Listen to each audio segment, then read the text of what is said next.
Welcome to the Selling Show, where we unpack, repack, and break down exactly how top experts sell their ideas, their value, and their services. This is your host, David Newman, and you are in the right place if you want better clients, bigger deals, and higher fees.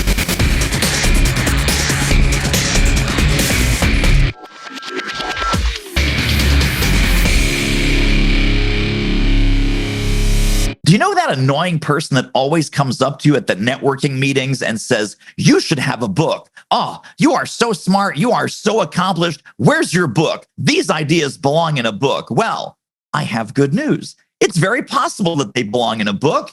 And the person to help you go from brain to book is my next guest, Michelle Prince. Michelle, welcome to the show. David, thank you so much for having me. Your career is like a Swiss Army knife. You've been a speaker, you run a publishing company, all kinds of amazing things. Take us back to the beginning of the professional journey, and what was it that brought you to the work that you're doing today, and what were some interesting pit stops along the way? I love it. Yeah, because I definitely didn't have this ultimate plan to be helping people with books. It was never on the radar. But my career, I began working for Zig Ziglar pretty much right out of college. And it's a long story. I met him when I was 18. I set it as a goal to work for him. And it was, not long after that that I was able to work with him at the corporate office. So personal development, building people, it's just always been in my DNA. I love it. And I worked there for many years, quit to go pursue software sales and really climb a corporate ladder and do what I thought would make me, quote unquote, happy. And it was about 2008. It was long before then, but it was around 2008. The unfulfillment of doing what I was doing was just really getting to the point I couldn't do it anymore. I was successful, but I wasn't happy, And every time I would think about, well, what do I really want to do? And secretly, I had a dream to write a book. Never shared it with anyone because, who was I to write a book? Was what I would tell myself. But I did. And in doing so, it literally opened up a full-time opportunity to do speaking and coaching and consulting. And there's more to the story there. But it was this journey from wanting to motivate, inspire, and encourage others, and then being able to do it. And the only difference in my journey was I made a decision to write a book because I was the exact same person the day before, the exact same person the day after. But the authority that came with being published is what kind of launched a whole business.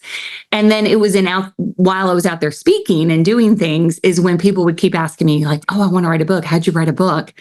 And it started with, oh gosh, if I can do this, you can do this. Let me help you. To, okay, now I'm doing a seminar. Y'all come to the seminar. To, you know what, let me just do it for you. And I created the publishing company in 2010. Wow. So much good stuff to dig into there. Go back to software sales for a quick second. Probably the most boring part of the story, but were you calling on Fortune 500 companies? How did you start doing, the sales training? And obviously working with Zig since you were a small child, that gave you some macro level, maybe some strategic sales thinking. But did the software company send you out to sales training, or what was that whole process like? So I've always been in sales. And in fact, it was the one thing I swore I would never do. But when I graduated college, the only job I could get, my first job out of college was actually selling copiers, business to business, truly not a dream job.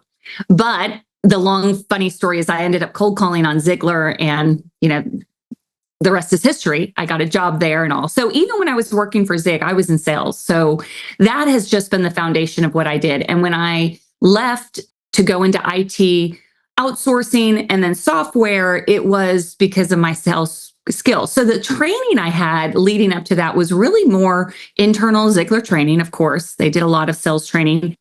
And then a lot of reading and a lot of, I got to figure this thing out, whether it was spin selling back in the day or, the relationship selling, or, all of those different things. But I've always sold services. And I didn't realize it when I was young, but I realized it later. We're all in sales. So it's just a matter of sales is a transference of feelings. So the more you're passionate about what you do, the more successful you're going to be. So I was successful, but I was not passionate about software. I just was passionate about, I was also very competitive back in the day. Right. Hitting my numbers and yeah, for sure. So I want to go back to the beginning of the publishing business. Mhm. So these people are coming up to you, Michelle, how do I write a book? How did you write your book? And at first, of course, it's just, right, they're quote unquote picking your brain, a term that I hate. Yes. But you're having the breakfasts, you're having the lunches, you're having the coffees. Then it's like, wait a minute, I should do a seminar. All these people are starving for information.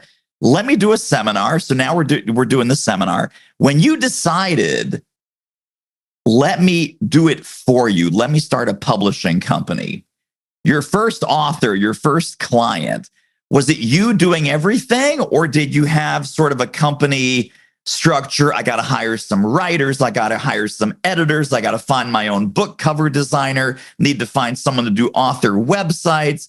How was it at the very beginning phases of this? Was it just the Michelle show, or did you get a small little band of people together right away?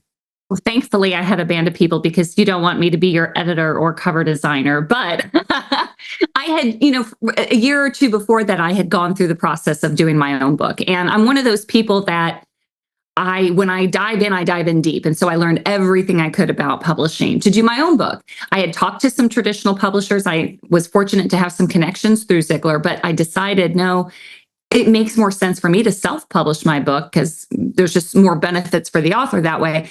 And so I learned everything I could. Initially, it was really just me giving advice. And what started as, yeah, let's go have coffee, or let's just jump on a conference call, there were too many people asking, and I was truly busy. And I was still, it was a long story, but I was doing a lot of different things still in my software job and building a business at the same time at that point. So I just said, everybody just come together. And my very first event had 12 people around a conference table. And I'm like, this is everything I know about how to write a book, how to publish a book, how to launch a book, and then that really just took off. But the first done for you publishing client that we had, somebody that, again, I was just saying, this is all you have to do. Here's the checklist. And they're like, yeah. I don't want to do it. And I'm like, no, but you'll save a lot of money if you do. Like, here's how you do it. And I'm almost talking them out of, paying me to do this for them. And so, but I was like, but you know what? I have my editor. I have the several editors I interviewed. I have a couple different cover designers. At this point, I started, knowing more and more and more about the industry. And it was not an intentional, I'm starting a publishing company. It was, I'm going to help you, and I got to figure out a way to charge you, and that's kind of the model. But from day one, I was always very adamant. And again, I looked at traditional publishing, and I was a self-published author. Within the industry, there's a lot of not so ethical companies, I will just say, in publishing. And I thought, this is silly. It's the author's work. It's their story. They're doing all the work to write the book. They should keep all the benefits. So from day one, our authors kept all their royalties. They still have full rights to their work. So I call it partner publishing. We're just partnering with them to produce a book professionally, but they get all the rewards. So for the folks that do not know, and this has changed, so you started the company in 2010? Mm-hmm. Officially, okay. 2010. Yep. Perfect.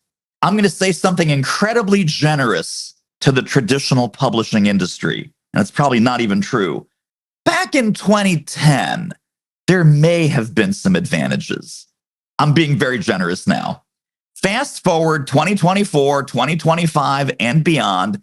Michelle, could you please break down the way that you're advising your authors, pros and cons, traditional publishing, pros and cons, partner publishing, the way that you do it? And look, there are situations where a traditional publishing model with a literary agent makes sense. However, most of us who are writing their first, second book, they're using it to build a business, build a platform. You're not going to be, first of all, attractive to a traditional publisher, because they need to make money. And if they can't guarantee that they'll sell at least 5,000 books day one, they're not going to take you on, because they're paying the editors, they're paying the designers.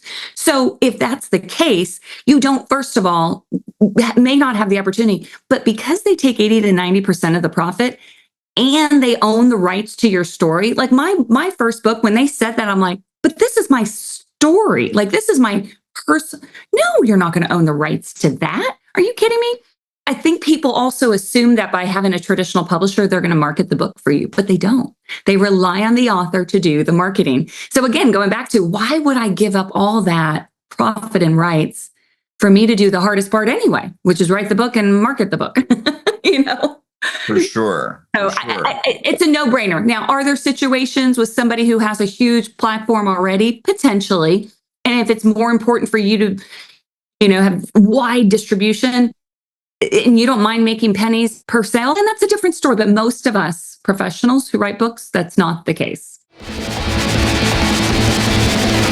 Do you love selling? I know, me too. Do you hate selling? I know, me too. Listen, fantastic sales book you got to get your hands on. How do I know? It's mine. That's how. Do It Selling is now available for sale. Grab your copy, grab all the bonuses, all the companion tools, all the training, all the videos that go with it at doitselling.com. See you over there. I'm guessing that among your client base, there's a couple of different types of authors. There's absolutely the person who wants to tell their story. And so it's a memoir. It is kind of a, here was my career. Here's the lessons I learned, whatever the topic may be, strategy, innovation, leadership, team building, customer experience, etc. There's that kind of thought leader kind of person.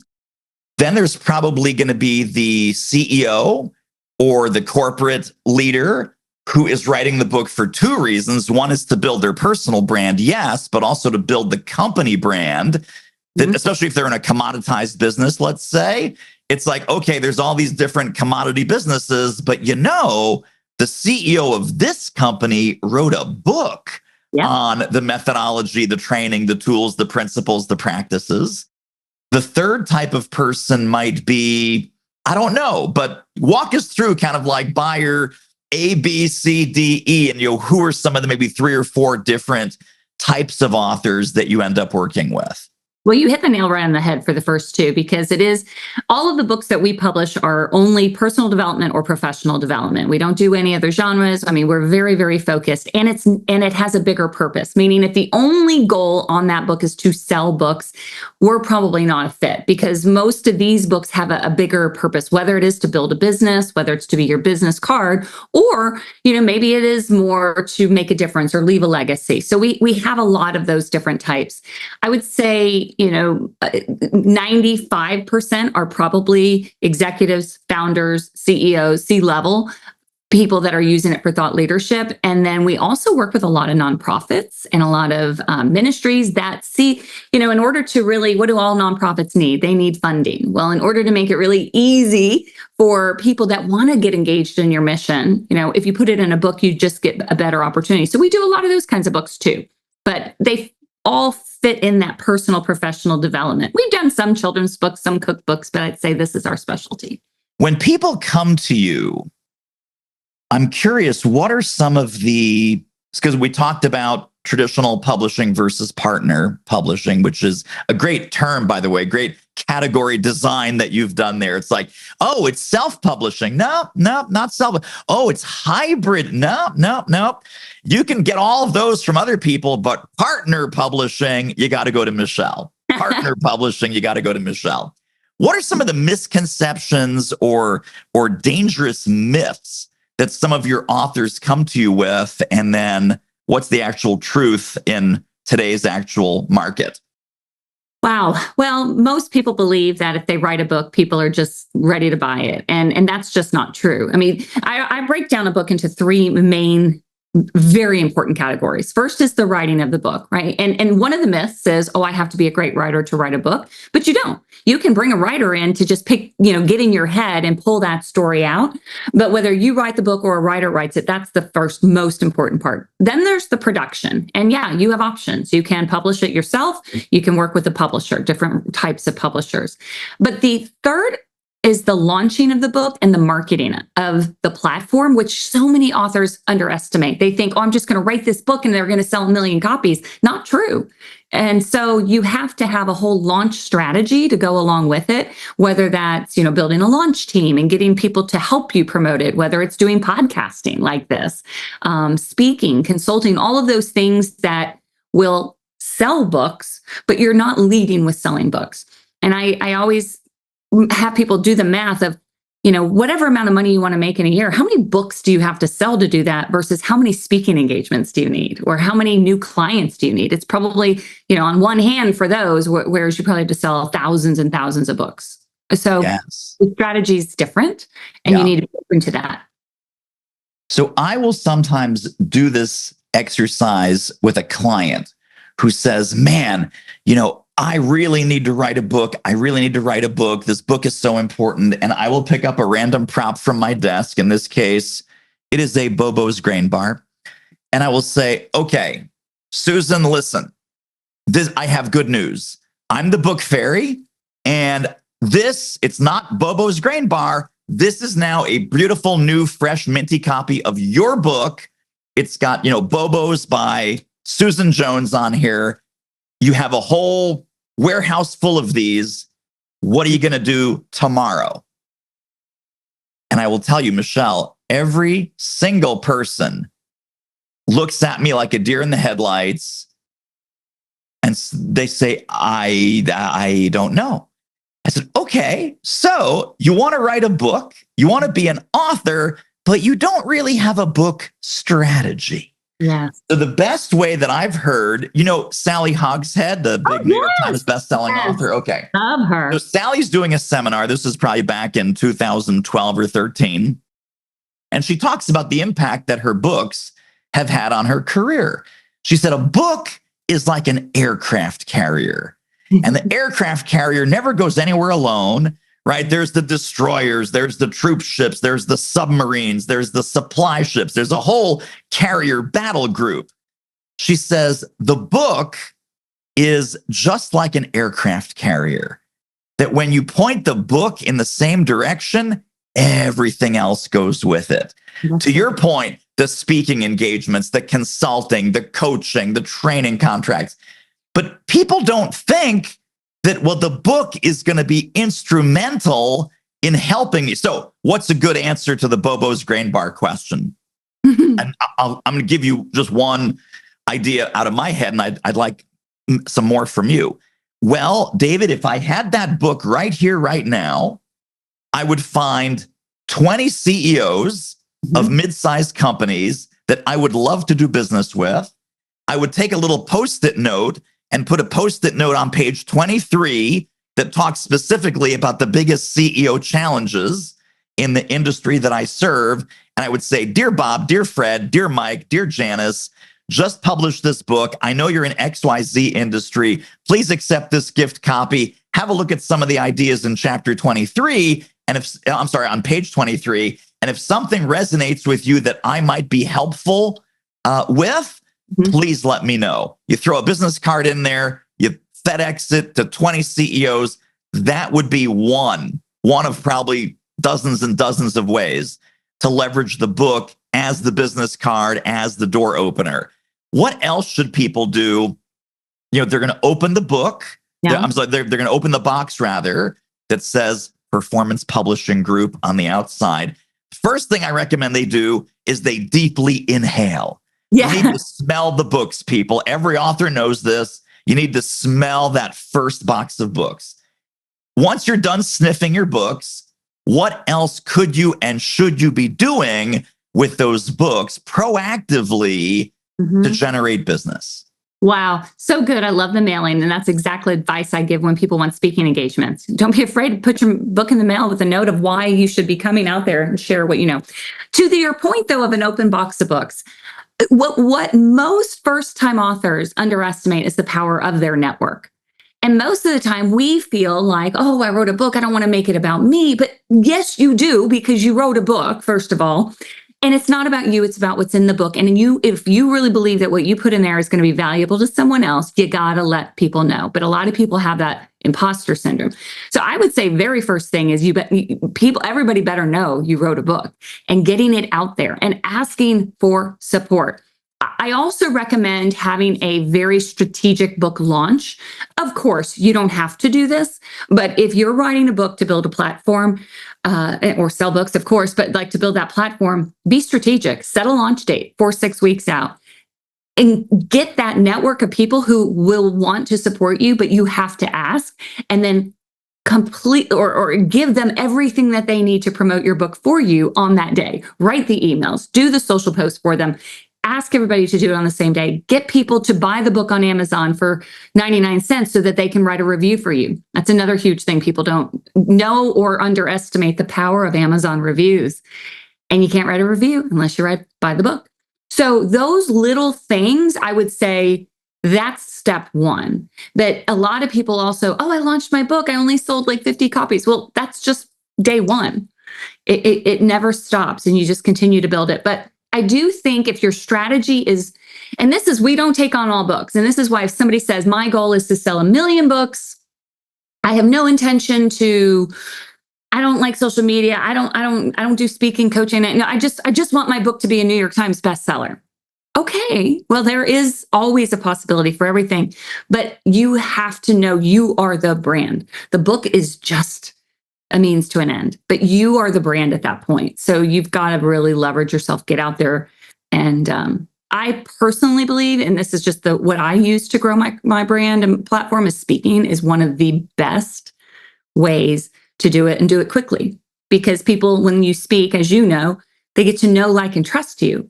And if they don't like and trust you, first of all, they're going to want to take you home with them. And they do that by buying your book. And then secondly, then now you have a greater influence on them for other things that you do. And it's a natural progression, and it grows. Yeah. But it's not a one thing only. And I think that's what most people are looking for. What's the one thing I need to do? It's all of them. It's the aircraft carrier. Yes. Well, the realization I had when my first book came out in 2013, and I said this to a friend, it was like a blinding flash of the obvious. What I said was, I'm doing all these things to promote the book, and I'm realizing these are things that I should have been doing all along to promote my business. Yeah. That's observation one. Partner observation, corollary. Everything that I'm doing to promote the book also promotes my business, and everything I'm doing to promote my business also promotes the book. Now, again, seasoned publishing expert like you're like, no, duh, come on, Newman. I had to learn it myself, right? But it's not, sometimes people look at the book like it's in this little bubble, or it's totally compartmentalized. Like, my business is over here, but this little book project is over there. I would say the most juice you will ever get is through integration. That literally what you put in the book, and this even goes back to the writing, it's not just the marketing piece, it's what's in the book that will drive people to your website, that will drive people to engage with you, that will drive people to opt in and join your list. Maybe you've got book bonuses or companion tools or training videos that go along with the book. And, it's so funny that even today, I talk to authors and I show them what I've done with my 3 books, and they go, yeah, I wish someone had told me. I wish I had done that, David Newman. I wish I had put in, go to doitmarketing.com/book or doitmarketing.com/selling or whatever. But someone needs to teach these people. So how do you, when you work with an author, talk to us a little bit about what kind of marketing hooks or marketing mechanisms you recommend that they put into the manuscript so that there is this integration between the book that someone is reading and then the back-end business that someone is running. I love that. Yeah. Can I just say before I answer that question, though, what you just said is so important, because it's kind of like, which comes first, the chicken or the egg? And most people think, I want to do speaking, right? And that'll get me to sell more books. But the truth is, the book is the door opener. That's all a book is. Nobody's reading your book when they're booking you to speak, in most cases, not always.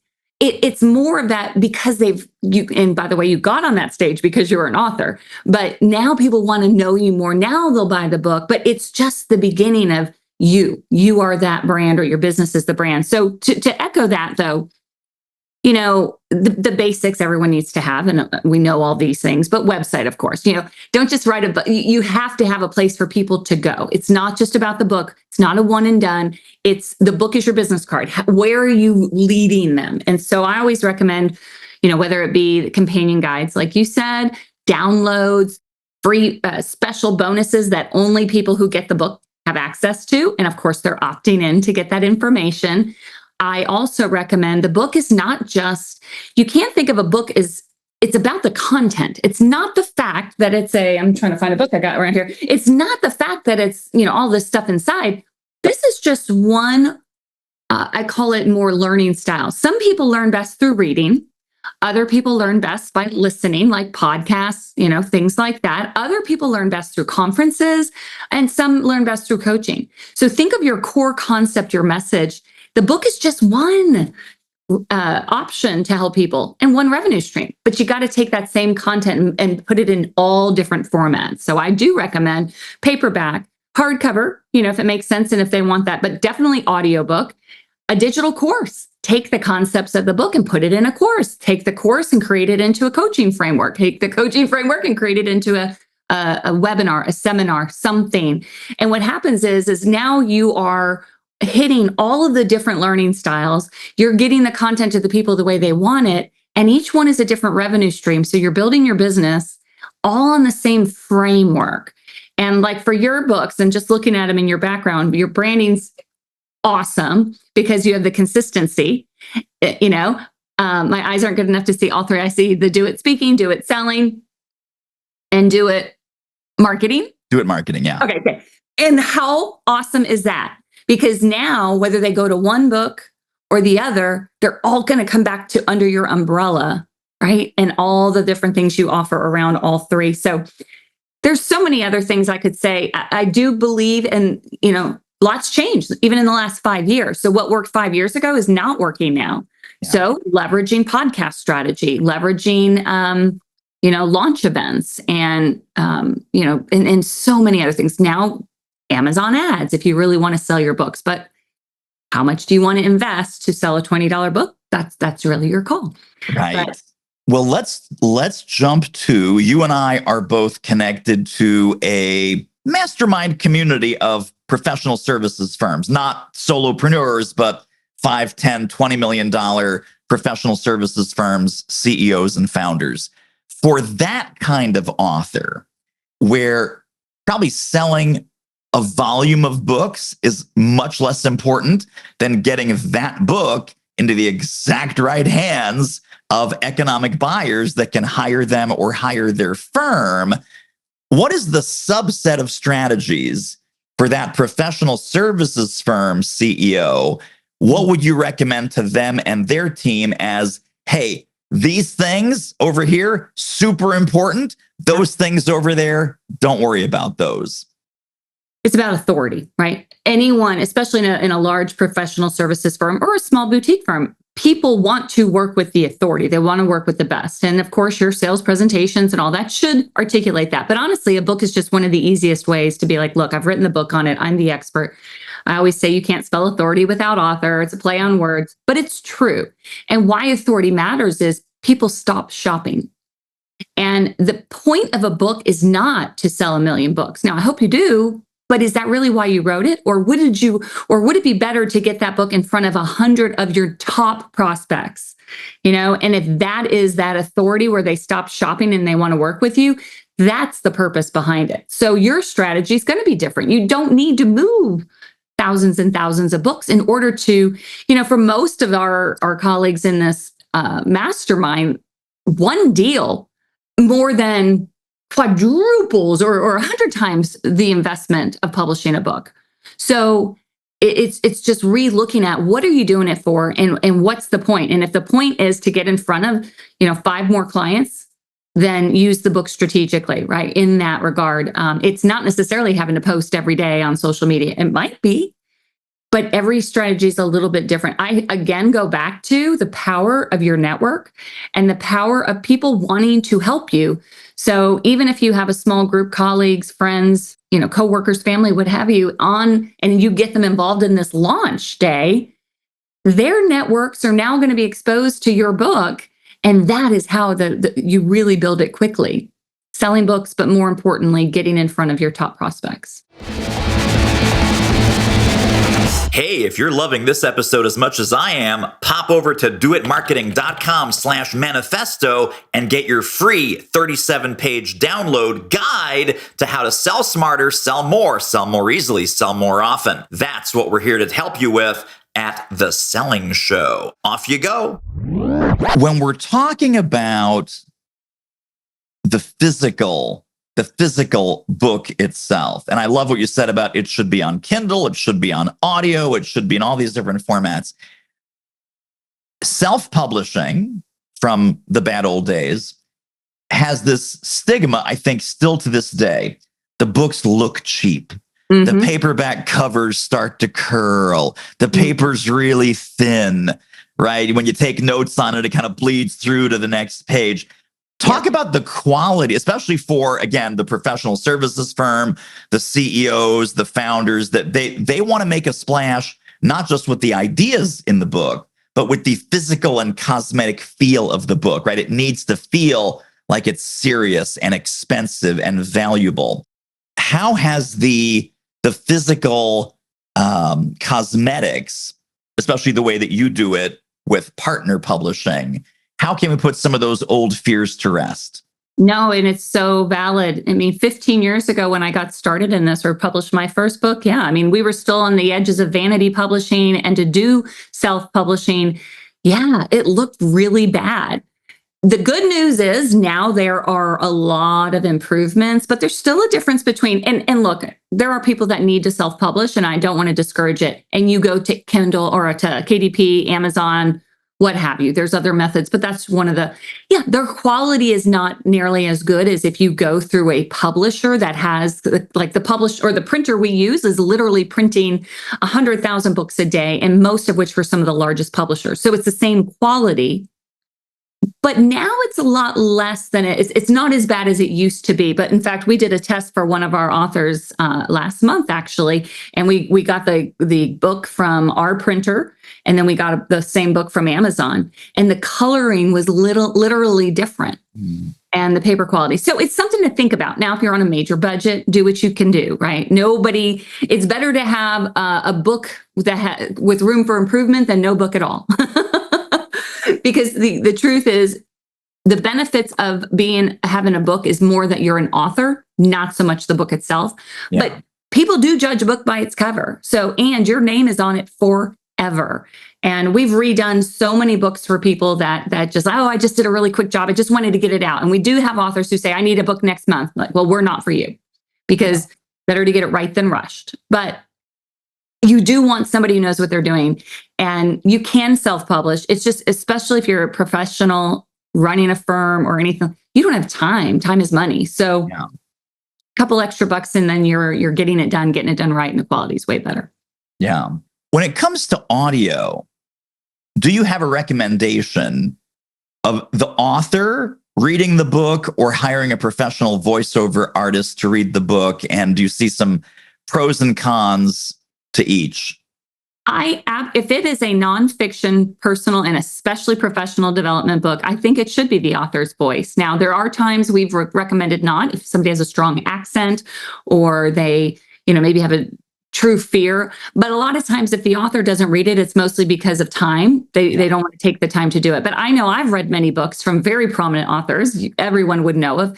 And when somebody else is reading it, I'm like, I wanted to hear their voice. Yeah. And especially if you're writing a book to build a platform, to build your business and brand, you are the brand. So they need to connect with you. So there's very few times. Nowadays, there are so many easier ways to create an audiobook. Yes, you can go into a studio for a couple of days and knock it out. But a lot of audiobooks are now done remotely. There are, we do this for a lot of our authors who are busy. So you could be sitting in your office or home and recording it. But I recommend the author does it. We have to go to this next question. And you and I have talked about this previously. It's about AI. Yes. AI, ChatGPT, Claude, all of these different, writing tools, writing assistants. As an author who, quote unquote, had to work, just like you really had to work to write your books, some people say, oh, I don't need help writing, Michelle. Publishing, marketing, maybe, But writing, I'll just have Chat GPT write the book. I'll just have Claude write the book. I don't need help writing. I got this. This is great. I think my personal take on that is incredibly stupid and short-sighted. As we're recording this, there's definitely a very detectable pattern and cadence of AI writing. Maybe someday there won't be, but today there is. What do you tell authors when they come to you mesmerized by AI and thinking that AI is their 100% substitute ghostwriter? That is such a good question and so relevant. And I get asked this all the time. Yes, AI is an incredible tool. I use it every day in so many different ways. And it is a great tool to review ideas and improve on them. But what AI can't do, and the hardest part for an author, isn't necessarily the writing. It's the formulating of the ideas in a logical order. AI can't do that for you, right? So you still need to come up with the framework. You still need to know what it is you're trying to say to someone. And you need to take a stab at doing it because nobody knows your story better than you. An editor, even an AI editor, can help improve on it. But the other thing is, and I have been challenged by this, and I know people who have written 100% of their book using AI. I agree. I can tell instantly. I can read it. But even if it's written so well, people don't read books just for content. Because if we did, all we'd have to do is go to the internet or go to AI to Google, how do I sell? We don't want content. We want to know, we want to learn what you know and how you got there. So AI can't ever get into your head of your stories, your experiences, the case studies of your clients. So yes, can it provide information and can you use it as an additional tool? 100%. But it's not going to write your book for you because you still have to formulate your ideas. Now, a year from now, this could be totally different. And I'm actually excited to see how publishing evolves. And in fact, it doesn't scare me in the slightest because it's just technology. Right. We're still going to need people and humans to review, and you still need an editor and all that stuff. Yes, absolutely. Well, and I just came from a big professional conference from a group that you and I both know. And a lot of the sessions were either strictly about AI or had an AI component to them. And the takeaway, which I was also very encouraged as you are about publishing, is that the only competitive advantage we have left is to be more human. Yes. So yes, AI is a great tool. It's a great intern. It's a great assistant. But you need to tell your story with your words, your perspective, your slant, your biases. It's never been, I don't think book publishing has ever been about information. If everything was about information, right, instead of having 5,000 weight loss books, there would be one, and it would be 4 words: move more, eat less. Got it? Got it. I now know about weight loss. Yeah. But, and we'd all be what? The old saying is we'd all be thin, rich, and have a beautiful big head of hair if it was all about information. Yes. But it's not about information. It's about insight. It's about your slant, your biases, your recommendations, what's right with the world, what's wrong with the world. It's like the world according to Michelle or the world according to David, right? It's our lens onto the universe. That's why we get hired. That's why we get booked to speak. That's why people are interested in our writing, because it's not just informational writing. It is filled with insight and foresight, right? Insight is what's happening now. Foresight is, hey, what's coming next? And to maximize the human component of that, and not just in books, in everything, right? Humanize your consulting, humanize your coaching, humanize your training, humanize your writing and your blog and your YouTube videos and all of those things. Being more human and being more yourself, distinctly and uniquely yourself, is really the only competitive advantage we have left in the age of AI. It is. And even leading up to before AI became a big splash, the last 10 years with social media, we are craving a more authentic, relationships. That's what we crave because we're not getting it anymore. And now with AI, to your point, there is information, but there's not that that connection. I was talking with a colleague of mine recently, and we were talking about where we are in this day and age with in the early days it was, and I may get this wrong, but like the labor economy, or what am I thinking of the right word? But basically it was like physical labor, right? That's Sure. how we then it moved into the information economy, right? And it's all this stuff on the internet and courses and all that. And really what we're moving into is more this relationship economy, because technology can do all of those things that we used to need, like information, but we can never replace this. And AI is a great support, but it is not the final answer for Absolutely. sharing your stories.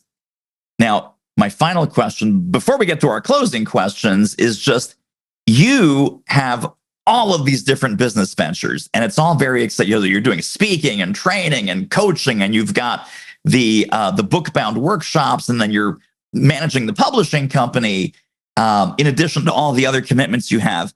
How do you keep focused when you definitely have sort of different pillars of the business? And how do you recommend to people that have sort of multiple endeavors, or maybe even multiple companies, what have been your focus secrets? Yeah, great question. I mean, I had to write a book called Busy Being Busy, but Getting Nothing Done back in the day, because I was struggling with this. Now, as much as they are distinct two different companies, speaking and training, and then the publishing, they really are tied together on one big umbrella. I started on the speaking and training side, and personal development as well as organizational behavior has just been my life and love since I was in college. That was my major. So I started with that, but I do the publishing, and why I didn't intend to, I don't want to help people write books. I want to help people to tell their stories to make an impact for themselves and for others. And that really ties together with this message of leadership and, legacy. And it's kind of finding what is it that is within you that you can share with someone else to make an impact. That is really all your book is, what your story is, your business is. At the end of the day, it's serving others. So they tie together. But how do I manage the two? Well, I have a great team on the publishing side. And because like I said, I'm not an editor. I'm certainly not a designer. I have project manager. I have, author ambassadors, people that are helping me to help our authors. So there's that. But things go in waves and seasons too.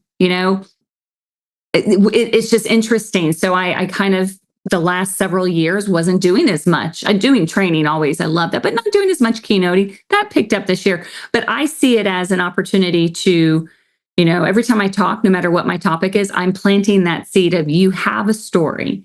Now, whether you put it in a book or on a podcast, on a stage, that's for you to decide. But it does overlap and fill into. So I have clients that I've done corporate training for their teams, and that CEO ends up being an author client. And then I have author clients who end up having company and teams that I end up helping them. So it definitely weaves all together.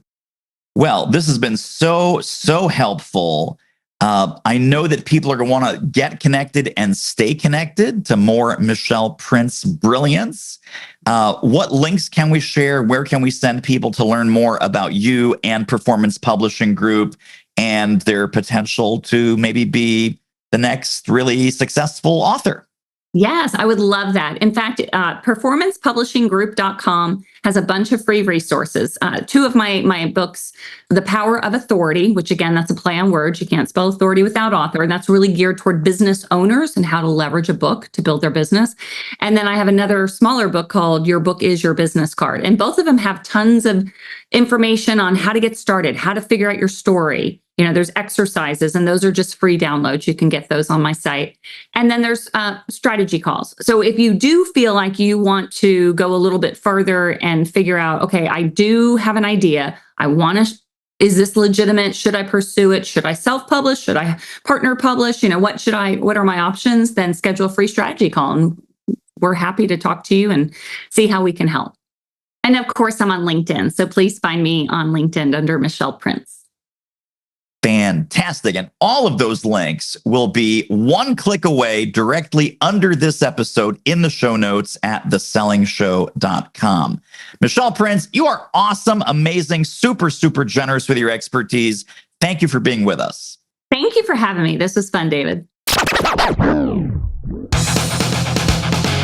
And that wraps up another episode of The Selling Show. Hey, tell you what, if you like us, rate us and review us on Apple Podcasts, subscribe, tell a friend, go grab the notes and downloads and extras at thesellingshow.com. See you next time.